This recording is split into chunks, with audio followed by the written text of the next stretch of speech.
Oui, bonsoir les amis, j'espère que vous allez bien. Moi, je vais bien les amis. Oui, après le coup de massue, on commence, n'est-ce pas, à se relever et à garder la tête haute. Parce qu'il faut garder la tête haute. Notre champion, le président Tidjane Thiam, il a la tête haute. Oui, et il a dit que le combat va être mené jusqu'au bout. Et nous allons l'y accompagner dans toutes les étapes de ce combat jusqu'à ce qu'on obtienne victoire. Les amis, je commence à comprendre et je me dis, donc le fait que la CEI se soit opposée de façon farouche contre une nouvelle révision de la liste électorale en 2025, c'était pour ça.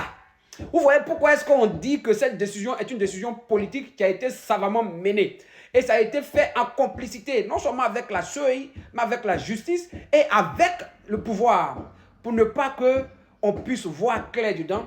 Ils ont dit non, on ne fait pas une révision de la liste électorale. On ne fait pas une révision de la liste électorale. Et on vient nous imposer une loi qui n'avait jamais été opposée à personne après plus de 64 ans que cette loi existe.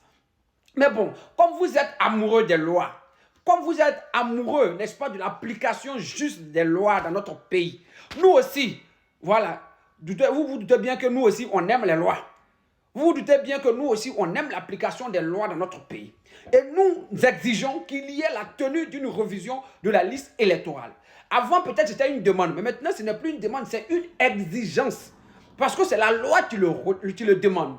Et ce ne venez pas nous chanter dans les oreilles ici que le président de la CEI dit qu'il y aurait une révision de la liste électorale après les élections. Ce n'est pas une révision de la liste électorale après les élections que nous voulons. Mais nous voulons une élection avant, une révision de la liste électorale, pardon, avant les élections, pour que notre candidat qui est ivoirien, qui est exclusivement ivoirien, puisse s'inscrire sur la liste électorale et participer à l'élection. Parce que dans ce jeu, on ne va pas exclure le candidat préféré des Ivoiriens. On ne va pas exclure un candidat qui draine derrière lui des millions d'Ivoiriens. On ne va pas faire cela. Donc si vous êtes épris de paix, vous êtes épris de justice, comme vous aimez à l'éclamer, si votre désir, c'est que la loi soit appliquée, nous aussi, notre désir, c'est que la loi soit appliquée. Et donc, qu'il y ait la révision de la liste électorale pour que le président Tidjane Thiam puisse à nouveau s'inscrire. Si vous dites que son inscription a été irrégulière parce qu'il n'avait pas encore renoncé, ce qui est archi faux, parce qu'il y a des millions d'Ivoiriens, je dis bien des millions d'Ivoiriens qui sont inscrits sur la liste électorale et qui jouissent de la double nationalité. Et ce ne sont pas des personnes qui sont nées français ou qui sont nées de deux nationalités, mais c'est des personnes qui ont acquis plus tard, à leur majorité, ces nationalités. Et j'en veux plus preuve. Ici, je connais au moins une bonne vingtaine, centaine de personnes, ici même en France, qui sont inscrits régulièrement sur la liste électorale, mais qui ont acquis la nationalité française après leur majorité. Donc, ces personnes-là ne sont pas exclues. Ces personnes ne sont pas exclues. Ok. Donc, il faut ouvrir le jeu démocratique en Côte d'Ivoire. Il faut ouvrir le jeu démocratique en Côte d'Ivoire parce que la communauté internationale vous regarde. Tout ce qui va se passer en Côte d'Ivoire, vous le savez, nous, on veut la paix. On veut que tout se passe bien. Et donc, pour que tout se passe bien, il faut ouvrir la révision de la liste électorale pour que le président Thiam puisse s'inscrire. Oui, j'en veux pour preuve qu'ici en France, Marine Le Pen, qui est la candidate, n'est-ce pas, du RN, qui est le parti politique principal de l'opposition, elle a été frappée par une décision de justice, n'est-ce pas, lui imposant de ne pas pouvoir être capable de compétir à une élection présidentielle, notamment à l'élection présidentielle de 2027.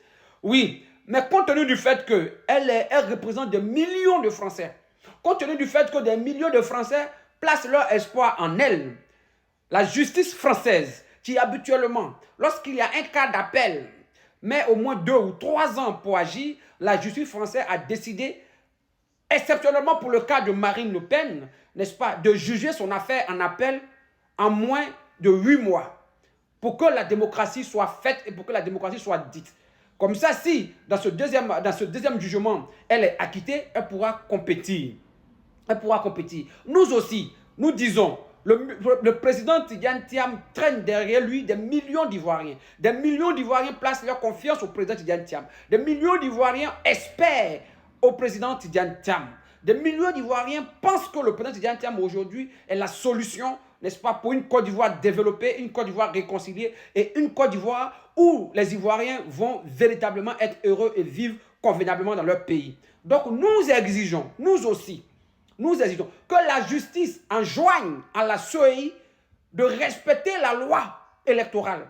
Même pas de supplier la CENI, mais de l'enjoindre à respecter la loi. C'est-à-dire faire une revision de la liste électorale en 2025. Pour que, désormais, l'exclusivité de la nationalité ivoirienne du président Tidiane Thiam soit reconnue. Parce que vous aimez la loi, nous aussi nous aimons la loi. Et que cela soit fait. Voilà ce que nous vous demandons.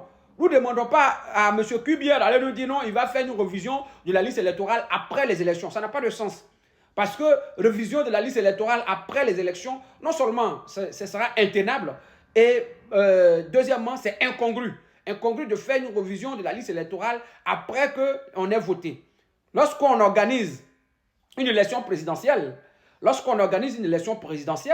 ça veut dire qu'on vient demander au peuple de conférer sa souveraineté à un individu. Et donc, tout le peuple de Côte d'Ivoire doit s'exprimer.